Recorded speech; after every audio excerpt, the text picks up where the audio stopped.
دل افسردہ ہے، کلیجے پھٹ رہے ہیں، جان نکل رہی ہے۔ یقین مانیں، اگر غور کریں تو آج ہماری جانیں ہمیں بوجھ محسوس ہوتی ہیں۔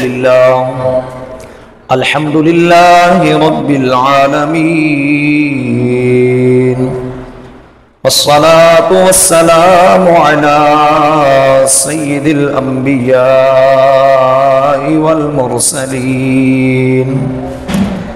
اما بعد فقد قال اللہ تبارک وتعالی فی القرآن المجید والفرقان الحمید، یا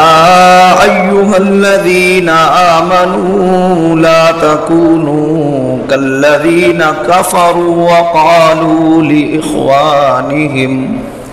وقالوا لإخوانهم إذا ضربوا في الأرض أو كانوا غزا لو كانوا عندنا ما ماتوا وما قتلوا ليجعل الله ذلك حسرة في قلوبهم والله يحيي ويميت واللہ بما تعملون بصیر۔ آمنت باللہ صدق اللہ مولانا العظیم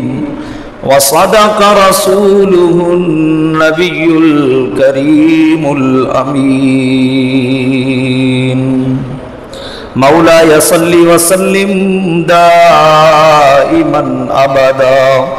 على حبيبك خير الخلق كلهم، هو الحبيب الذي ترجى شفاعته لكل هول من الأحوال مقتحم، يا ربي بالمصطفى بلغ مقاصدنا واغفر لنا ما مضى يا واسع الكرم۔ دل میرا درد میں ہے مبتلا، دل میرا درد میں ہے مبتلا، اہل غزہ کا ہے حال برا، روز کٹتے ہیں ننھے منھے بچے وہاں، روز کٹتے ہیں ننھے منھے بچے وہاں، ہو چکے ہیں بے حس ہمارے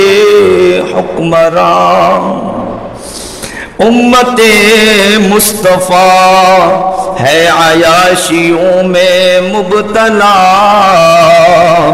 کرتے نہیں بلند ان کے حق میں اپنی آواز کو، ایمان والوں کی مدد کے ہے منتظر اہل غزہ، ایمان والوں کی مدد کے منتظر ہیں اہل غزہ، امت مصطفیٰ کو عقل سلیم دے تو اے خدا، دیتا ہوں تجھ کو واسطہ پیارے خدا، دیتا ہوں تجھ کو واسطہ پیارے خدا، صحابہ و اہل بیت کا اور حیدر کرار کا، اہل غزہ سے ہمیں ہے محبت بے پناہ، اہل غزہ سے ہمیں ہے محبت بے پناہ، قبلہ اول بھی ہے وہاں، اور ہے وہی سرزمین انبیاء۔ اہل غزہ، اہل غزہ اس داستان کا نام ہے جس نے آج کے دور کے اندر، آج کے زمانے میں پھر سے یہ ثابت کیا کہ حسینیت کا قافلہ جب میدان کربلا میں پہنچا تو یزیدیت نے اپنی ظلم کی داستاں رقم کی، ہر طرح کے ظلم اور جبر کی انتہا کی، اور قربان جائیں امام علی مقام امام حسین رضی اللہ تعالی عنہ کی ذات مبارکات پر اور آپ کے جملہ رفقا پر کہ جنہوں نے صبر اور اللہ رب العالمین کی رضا، دین متین کی سربلندی کی خاطر اپنا گھر بار، مال، اولاد، عزتیں سب کچھ قربان کر دی، مگر نبی مکرم صلی اللہ تعالی علیہ وآلہ وسلم کے دین متین پر آنچ نہیں آنے دی۔ نبی کریم علیہ السلام کے دین پر انگلی اٹھانے والوں کو یہ بتا دیا کہ جب جب ظالم ظلم کی انتہا کرے گا تب تک امت مصطفیٰ امام علی مقام امام حسین کی سنت کو ادا کرتے ہوئے حسینیت کا کردار ادا کرے گی۔ اور آج وہ حسینیت کا کردار فلسطین کے اندر اہل غزہ کر رہے ہیں۔ آپ غور کیجئے، حضرت سیدنا علی اصغر رضی اللہ تعالی عنہ کتنی ننھی جان تھی کہ امام علی مقام نے اس کو بھی راہ خدا میں قربان کیا، اور آج دیکھیں نہیں دیکھے جاتے، کلیجہ پھٹ جاتا ہے، آنسو ختم ہو جاتے ہیں، دیکھے نہیں جاتے وہ مناظر جو آج غزہ کے اندر ظالموں نے کیے ہیں، آج جو فلسطین کے اندر اہل ایمان کے ساتھ ان کافروں نے کیا ہے۔ اور حیرت کی بات یہ ہے کہ میں اور آپ قرآن مجید فرقان حمید کو پڑھتے ہیں، قرآن نے جس طرح یہودیوں کے کردار کو بیان کیا ہے، یہودیوں کی جو نشانی قرآن نے اللہ رب العالمین نے قرآن میں بیان فرمائی ہیں، وہ یہودی ان پوری نشانیوں پر پورے اتر رہے ہیں۔ یعنی جیسے قرآن نے یہودیوں کو بیان کیا، ان کے کردار کو بیان کیا، آج یہودی اسی طرح کے فعل کر رہے ہیں، اسی طرح کی حرکتیں کر رہے ہیں، اسی طرح کے ظلم کے پہاڑ توڑ رہے ہیں، اسی طرح کے دھوکہ دے رہے ہیں۔ لیکن افسوس اس بات کا ہے کہ جس شان اور شوکت سے ایمان والوں کی داستانیں بیان کی قرآن نے، جس شان و شوکت سے مسلمان کو بیان کیا، آج مسلمان ویسا نہیں ہے۔ یہ بڑے حیرت اور افسوس کی بات ہے کہ کیا ہو گیا ہمیں کہ یہودی کافر سارے متحد ہو کر امت مصطفیٰ کو بانٹ رہے ہیں، امت مصطفیٰ کو ٹکڑے ٹکڑے کر رہے ہیں، تقسیم کر رہے ہیں۔ آج امت مصطفیٰ ٹکڑوں میں بٹ گئی، اور پھر ان ظالم و جابر حکمرانوں نے، جنہوں نے آج سے کئی عرصہ پہلے اسلامی حکومتیں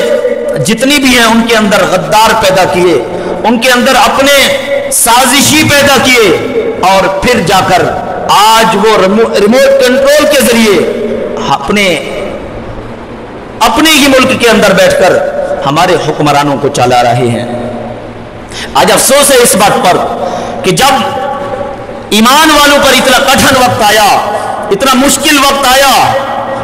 تو چاہیے تو یہ تھا کہ پوری دنیا کے کونے کونے سے صدائے احتجاج بلند ہوتی، صدائے جہاد بلند ہوتی، اور کافروں کو بتا دیا جاتا کہ تمہاری بھول ہے کہ تم نے آج مسلمانوں کی طرف انگلی اٹھائی ہے، تو یہ تمہاری انگلی ہی نہیں، تمہیں اس کے بدلے میں جانیں نچھاور کرنی پڑے گی، تمہیں اس کے بدلے میں کئی بھاری قیمتیں ادا کرنی پڑیں گی۔ لیکن ایسا نہیں ہوا۔ اسرائیل کی سابقہ وزیر اعظم نے جب قبلہ اول بیت المقدس کو آگ لگائی تھی، یہ اسی کا بیان ہے، وہ یہ کہتی ہے کہ میں نے ایک رات ایسی گزاری ہے جو میرے لیے بڑی خوشی کی رات بھی تھی اور بڑی غم کی رات بھی تھی۔ جب اس سے پوچھا گیا کہ تیرے لیے وہ رات خوشی کی رات کیسے تھی اور وہی رات تیرے لیے غم کی رات کیسے تھی، تو اس نے کہا کہ جس دن میں نے فلسطین کے اندر مسجد اقصی کو آگ لگائی، جلایا، اس دن میں رات بھر سو نہیں پائی، اس خوف سے۔ میرے لیے مشکل کی رات اس لیے تھی کہ یہ خوف دل کو کھا رہا تھا کہ کہیں مسلمانوں نے جہاد شروع کر دیا، اگر مسلمان اسرائیل کی طرف بڑھ گئے اس حرکت کی وجہ سے، بیت المقدس کو جلانے کی وجہ سے، تو اسرائیل صفحہ ہستی سے مٹ جائے گا۔ صرف اس بات نے مجھے ساری رات سونے نہیں دیا، لیکن ہاں خوشی کی رات اس لیے تھی کہ جب صبح سورج طلوع ہوا تو میں نے دیکھا کہ کسی طرف سے بھی مسلمانوں کی کوئی آوازیں نہیں ہیں، مسلمانوں کے حکمران بے حرص اپنے اپنے ملکوں کے اندر عیاشیوں میں مبتلا ہیں۔ تو میں نے دیکھا کہ اب حکمران، اسلامی ممالک کے حکمران اپنی ہی عوام کو بزدلی سکھا رہے تھے، یہ بتا رہے تھے کہ نہیں یہ الگ معاملہ ہے، اسے چھوڑ دو، یہ ان کا مسئلہ ہے، ہمارا نہیں ہے۔ کہ جب ایمان والوں کے اندر یہ بزدلی میں نے دیکھی تو میں سمجھ گئی کہ یہ اب ہمارا مقابلہ کرنے کی جرت نہیں رکھتے۔ اب ان میں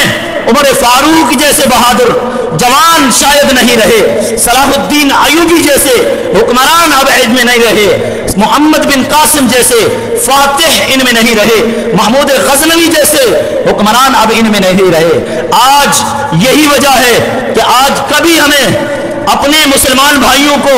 برما کے اندر کٹتے ہوئے دیکھنا پڑتا ہے، کبھی فلسطین کے اندر مسلمانوں کے بچوں کے ٹکڑے ہوتے ہوئے دیکھنا پڑتا ہے، کبھی کشمیر کے اندر اپنی بچیوں کی عزتیں لٹتی ہوئی نظر آتی ہیں، اور کبھی دیگر ممالک کے اندر مسلمانوں کو گاجر اور مولی کی طرح کاٹا جا رہا ہے۔ آخر کیا وجہ ہے؟ آخر اتنے بے حس ہم کیوں ہو گئے ہیں؟ آخر ہمارا ایمان بیدار کب ہوگا؟ ہمارے اندر جذبہ ایمانی کب آئے گا؟